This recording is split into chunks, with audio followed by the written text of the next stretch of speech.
Hello everyone, welcome back to ಚಲನ್. ಈ ಒಂದು ವಿಡಿಯೋದಲ್ಲಿ ನಾವು BCom 4th semester business correspondence and soft ಸ್ಕಿಲ್ಸ್ನ 1ನೇ ಯೂನಿಟ್ನ ಕ್ವಶನ್ಸ್ಗಳನ್ನು ಮತ್ತು ಅದರಲ್ಲಿ ಇಂಪಾರ್ಟೆಂಟ್ ಕ್ವಶನ್ಸ್ಗಳು ಯಾವ ಅನ್ನೋದನ್ನು ನೋಡೋಣ. ಎಕ್ಸಾಮಿನೇಷನ್ಗೆ ಸಂಬಂಧಪಟ್ಟಂಗೆ ಈಸಿ ವೇ ಒಳಗೆ ನೀವು ಯಾವ ರೀತಿ ಪಾಯಿಂಟ್ಸ್ಗಳನ್ನು ನೆನಪಿಟ್ಕೋಬೇಕು ಅನ್ನೋದನ್ನು ಈ ಒಂದು ವಿಡಿಯೋದಲ್ಲಿ ನಾನು ಹೇಳ್ತೀನಿ. 5 ಮತ್ತು 10 ಮಾರ್ಕ್ಸ್ದ ಕ್ವಶನ್ಗಳನ್ನು ಕೂಡ ಇದರಲ್ಲಿ ನಾವು ನೋಡೋಣಂತ.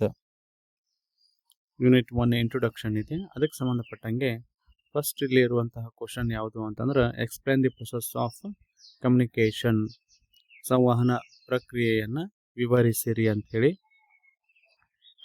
ಈ ಪ್ರಕ್ರಿಯೆಯನ್ನು ನೀವು ನೆನಪಿಟ್ಕೋಬೇಕು ಅಂತ ಒಂದು ಅಕ್ರೋನಮಿಯನ್ನು ಹೇಳ್ತೀನಿ. ಇದನ್ನು ನೆನಪಿಟ್ಕೊಂಡ್ಬಿಟ್ರೆ ಈಸಿ ವೇ ಒಳಗೆ ನೀವು ಬರಿತೀರಿ. ಈ ಒಂದು ಸಬ್ಜೆಕ್ಟ್ ನಿಮ್ಗೆ ಸ್ಟಾರ್ಟ್ ಆಗಿದ್ದೇನು ಅಂದ್ರೆ ಈ ಸೆಮಿಸ್ಟರ್ ಒಳಗೆ, ಹಾಗಾಗಿ ಸೆಮ್ CRDF ಅಂತ ನೆನಪಿಟ್ಕೊಂಡ್ಬಿಟ್ರಿ. ಸೆಮ್ CRDF ಈ ಸಂಕ್ಷಿಪ್ತ ರೂಪವನ್ನು ನೆನಪಿಟ್ಕೊಂಡ್ಬಿಟ್ರೆ ನೀವು ಈ 7 ಪಾಯಿಂಟ್ಸ್ಗಳನ್ನು ಬರೆದ್ಬಿಟ್ರೆ ಮುಗೀತು. ಫಸ್ಟ್ ಒನ್ ಎಸ್ ಅಂದ್ರೆ ಸೆಂಡರ್, ಸಂದೇಶ ಕಳುಹಿಸುವವ.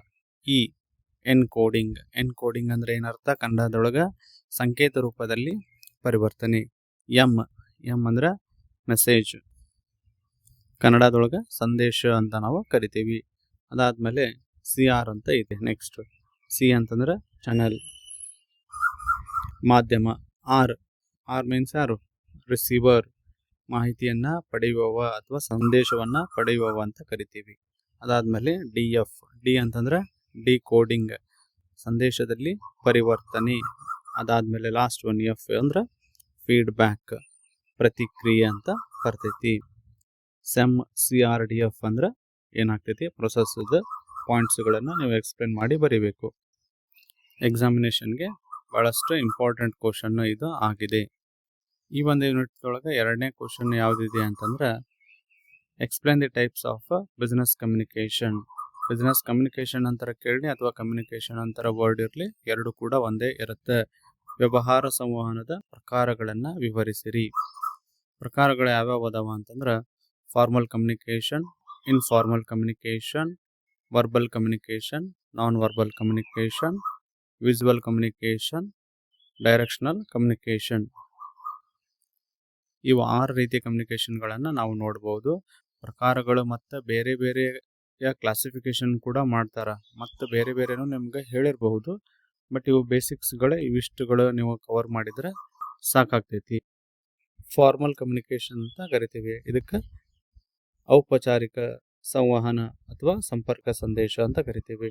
ಇನ್ಫಾರ್ಮಲ್ಗೆ ಅನೌಪಚಾರಿಕ ಅಂತ ಕರಿತೀವಿ.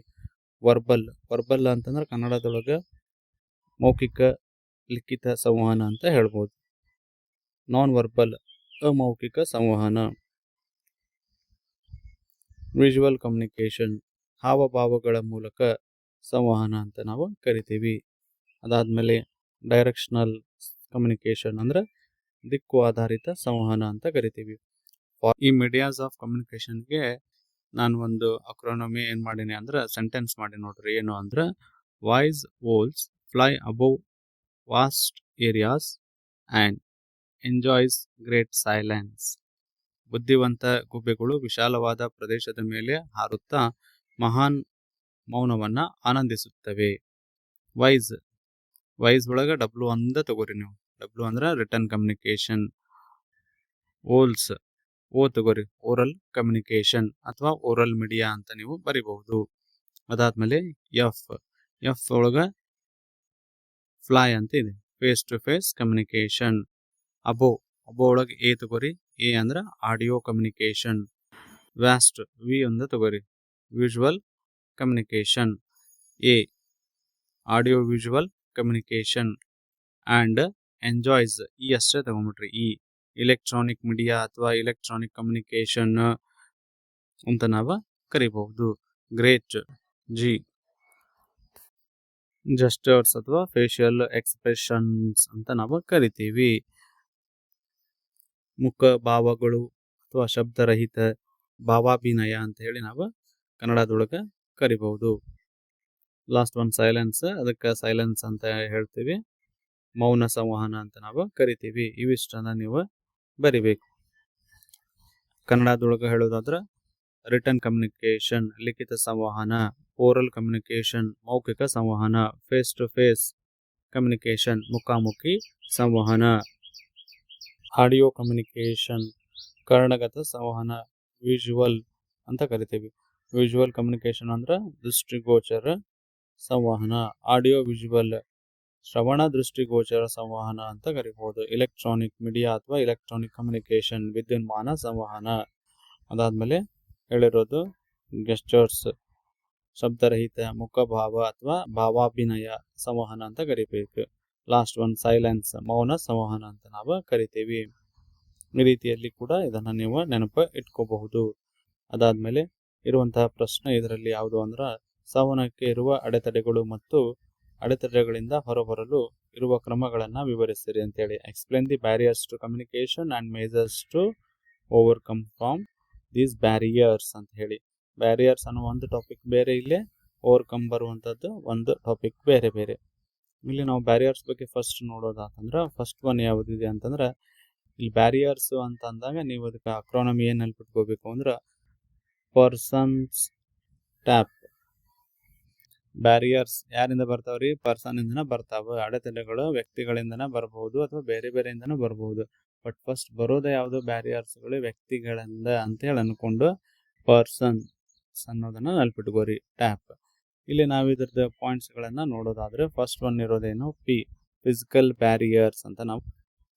Second one E emotional attitude barriers. R resistance to change barriers. S semantic or language barriers. O organizational structure barriers. N inadequate attention barriers. S status or position barriers. T trust barriers or lack of mutual trust barriers. A personal barrier ಅಂತ ಕೊಟ್ಟೇವಿಲ್ಲಿ. ಅಟೆನ್ಷನಲ್ ಅಂತ ನೀವು word use ಮಾಡಬಹುದು. ಅದಾದ್ಮೇಲೆ last one P premature evaluation barriers.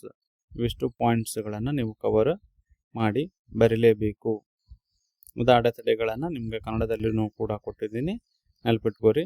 Kannada medium students ಆಗಿದ್ರು ಕೂಡ English ಒಳಗೆ ಅದರದ್ದು ಪಾಯಿಂಟ್ಸನ್ನು ನೆನಪಿಟ್ಕೋರಿ. ಅದನ್ನು ಕನ್ನಡದಲ್ಲಿ ನೀವು ಟ್ರಾನ್ಸ್ಲೇಟ್ ಮಾಡಿ ಬರೀಬಹುದು ಈಸಿ ವೇ ಒಳಗೆ.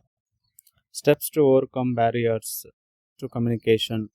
ಅಡೆತಡೆಗಳು ಅಥವಾ ಅಡೆತಡೆಗಳಿಂದ ಹೊರಬರುವ ಕ್ರಮಗಳನ್ನು ನೋಡೋದಾದ್ರೆ ಅಡೆತಡೆಗಳಿಂದ ಹೊರ ಬಂದು ನೀವೇನಾಗಬೇಕು? ಸಕ್ಸಸ್ ಆಗಬೇಕಾಗತ್ತೆ. ಹಾಗಾಗಿ ನಾನು ಇಲ್ಲಿ ನಿಮ್ಗೆ ಕೊಟ್ಟಿರುವಂಥ ಅಕ್ರಾನಮಿಯನ್ನ success plus FC easy way ಒಳಗೆ ನೆನ್ಪಿಟ್ಕೋರಿ. ಅಡೆತಡೆಗಳದಾವು, ಬ್ಯಾರಿಯರ್ಸ್ಗಳದಾವು, ಅವುಗಳನ್ನು ಹೋಗಲಾಡಿಸ್ಬೇಕು. ಅದರಿಂದ ಓವರ್ಕಮ್ ಆಗಬೇಕು. ಓವರ್ಕಮ್ ಆದ್ರೆ ಏನಾಕೈತಿ? ನಿಮ್ಗೆ ಸಕ್ಸಸ್ ಆಕೈತಿ. ಹಾಗಾಗಿ ಸಕ್ಸಸ್ FC ಅನ್ನುವಂತಹ ಒಂದು ಸಂಕ್ಷಿಪ್ತ ರೂಪವನ್ನು ನೀವು ನೆನಪು ಇಟ್ಕೋರಿ. S simple organizational structure. U understand the needs of audience. C clarity of information. And another C control. And E effective listening. S suitable or proper atmosphere. And another S speed or prompt information. ಇದಾದ್ಮೇಲೆ ಎರಡು ಬೇರೆ FC. F ಅಂದ್ರೆ feedback and C ಅಂದ್ರೆ communication channels ಅಂತ ನಾವು ಕರಿತೀವಿ. ಇವಿಷ್ಟು ನೆನಪಿಟ್ಕೊಂಡ್ಬಿಟ್ರೆ easiest way ಒಳಗಡೆ ನೀವು ಎಲ್ಲ ಪಾಯಿಂಟ್ಸ್ಗಳನ್ನು ನೆನಪಿಟ್ಕೋಬಹುದು, ಅವುಗಳನ್ನು ಎಕ್ಸ್ಪ್ಲೇನ್ ಮಾಡಿ ಬರಿಬಹುದು. ಇದೇ ಟಾಪಿಕ್ದ ಕನ್ನಡ ರೂಪವನ್ನು ಕೂಡ ನಾನು ಇಲ್ಲಿ ಕೊಟ್ಟಿದ್ದೀನಿ. ಕನ್ನಡ ಮೀಡಿಯಂ ಸ್ಟೂಡೆಂಟ್ಸ್ಗಳು ಇವುಗಳನ್ನು ಬರ್ಕೋರಿ ಕರೆಕ್ಟಾಗಿ. ಇದಾದ್ಮೇಲೆ ನಿಮ್ಗೆ ಈ ಯೂನಿಟ್ ಒಳಗೆ ಮತ್ತು ನೆಕ್ಸ್ಟ್ ಯೂನಿಟ್ ಒಳಗೂ ಕೂಡ ಈ ಟಾಪಿಕ್ ಕವರ್ ಆಗಿರ್ತೈತಿ. ವ್ಯವಹಾರ ಪತ್ರದ ರಚನೆಯನ್ನು ವಿವರಿಸಿ. Explain the structure of business letter ಅಂತ ಹೇಳಿ. ಆರ್ ಏನು ಕೇಳ್ಬೋದು? Explain the essentials of A good business letter. ಉತ್ತಮ ವ್ಯವಹಾರಿಕ ಪತ್ರದ ಅವಶ್ಯಕಾಂಶಗಳನ್ನು ವಿವರಿಸಿರಿ ಅಂತ ಬರ್ಬೋದು. ಎರಡು ಟಾಪಿಕ್ ಕೂಡ ಸೇಮ್. ಇದಕ್ಕೆ ಸಂಬಂಧಪಟ್ಟಂಗೆ ಕೂಡ ನಾನು ಸಪ್ರೇಟ್ ಆದಂತಹ ಒಂದು ವಿಡಿಯೋನ ಕೂಡ ಅಪ್ಲೋಡ್ ಮಾಡೀನಿ. ಆ ವಿಡಿಯೋನ ಕೂಡ ನೀವು ಎಲ್ಲರೂ ನೋಡ್ರಿ. ಓವರ್ ಆಲ್ ಈ ಒಂದನೇ ಯೂನಿಟ್ ಒಳಗೆ ಮೇನ್ 5 ಟಾಪಿಕ್ಗಳನ್ನು ನಾವು ನೋಡಬಹುದು. ಒಂದೇದು ಯಾವ್ದ್ರಿ? ಪ್ರೊಸೆಸ್ಸಿಗೆ ಏನಂತ ಹೇಳ್ಬೇಕು ನೀವು? ಸೆಮ್ದಿಂದ ಚಾಲು ಆಕೈತೆ ಪ್ರೊಸೆಸ್. ಅದಕ್ಕೆ CRDF ಅನ್ನೋದು ಸಂಕ್ಷಿಪ್ತ ರೂಪ. ಎರಡನೇದು ಯಾವ್ದು ನೋಡಿದ್ರಿ? ಟೈಪ್ಸ್ಗಳ ನೋಡಿದ್ರಿ. ಎಷ್ಟು ಟೈಪ್ಸ್ ಅದಾವು? ಈಗ ನಾನು ಹೇಳಿರೋದ್ರಲ್ಲಿ 2 ಟೈಪ್ಗಳು ಮಾತ್ರ ನೀವು ನೆನಪಿಟ್ಕೊಂಡ್ಬಿಟ್ರಿ. ಯಾವುದು? FDI V2N. V2 ನೆನಪಾದ ಕೂಡ ಟೈಪ್ಸ್ ಅಂತ ನೆನಪಾಗ್ಬೇಕು ನಿಮ್ಗೆ. ಇದಾದ್ಮೇಲೆ ಮೂರನೇದೇನು? ಮೀಡಿಯಾ, ಮಾಧ್ಯಮಗಳು. ಮಾಧ್ಯಮಕ್ಕೆ ಒಂದು ಸೆಂಟೆನ್ಸ್ ಕೊಟ್ಟೀನಿ. Voice owls fly above vast area and enjoys great silence. Fourth topic ಯಾವ್ದ್ರಿ? ಬ್ಯಾರಿಯರ್ಸ್ಗಳು ಯಾರಿಂದ ಬರ್ತಾವ? ಪರ್ಸನ್ನಿಂದ ಬರ್ತಾವ. ಹಾಗಾಗಿ ಪರ್ಸನ್ ಟ್ಯಾಪ್ ಅನ್ನೋದು ನೆನ್ಪಿಟ್ಕೋರಿ. ಓವರ್ಕಮ್ ಆಗ್ಬೇಕಂದ್ರೆ ಏನು? ಓವರ್ಕಮ್ ಆಗಿ ನೀವೇನು ಆಗ್ಬೇಕು? ಸಕ್ಸಸ್ ಆಗ್ಬೇಕು. Success FC. ಇವಿಷ್ಟುಗಳನ್ನು ನೀವು ನೆನಪಿಟ್ಕೊಂಡ್ಬಿಟ್ರಿ ಅಂತಂದ್ರೆ ಈಸಿಯೆಸ್ಟ್ ವೇ ಒಳಗೆ ಎಕ್ಸಾಮ್ ಒಳಗೆ ಆನ್ಸರ್ ಮಾಡ್ತೀರಿ. ಇದರಲ್ಲಿ ನಿಮಗೆ ವೆರಿ ಇಂಪಾರ್ಟೆಂಟ್ ಎಕ್ಸಾಮಿನೇಷನ್ಗೆ ಸಂಬಂಧಪಟ್ಟಂಗೆ ಸ್ವಲ್ಪ ಹೇಳೋದಾದ್ರೆ ಪ್ರೊಸೆಸ್, ಬ್ಯಾರಿಯರ್ಸ್, ಓವರ್ಕಮ್ ಈ 3 ಟಾಪಿಕ್ಗಳು ಫಸ್ಟ್ ಇಂಪಾರ್ಟೆಂಟ್ ಇದಾವ.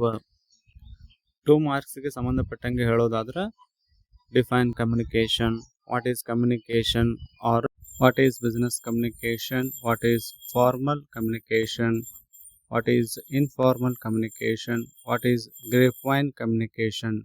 ದ್ರಾಕ್ಷಿ ಬಳ್ಳಿಯ ಸಂವಹನ ಅನ್ನೋದು ಕೂಡ ಬಹಳಷ್ಟು ಇಂಪಾರ್ಟೆಂಟ್ 2 ಮಾರ್ಕ್ಸ್ ಕ್ವಶನ್ ಆಗಿದೆ. ಮುಂದಿನ ವಿಡಿಯೋದಲ್ಲಿ ನಾವು 2ನೇ ಯೂನಿಟ್ಗೆ ಸಂಬಂಧಪಟ್ಟಂಗೆ ಎಕ್ಸಾಮ್ ಈಸಿ ಟ್ರಿಕ್ಸ್ಗಳನ್ನು ಮತ್ತು ಲೆಟರ್ ಡ್ರಾಫ್ಟ್ಗಳನ್ನು ನೋಡೋಣ. ಚಾನಲ್ನ ಸಬ್ಸ್ಕ್ರೈಬ್ ಮಾಡಿ, ಶೇರ್ ಮಾಡಿ ಮತ್ತು ಲೈಕ್ ಮಾಡಿ. Thank you.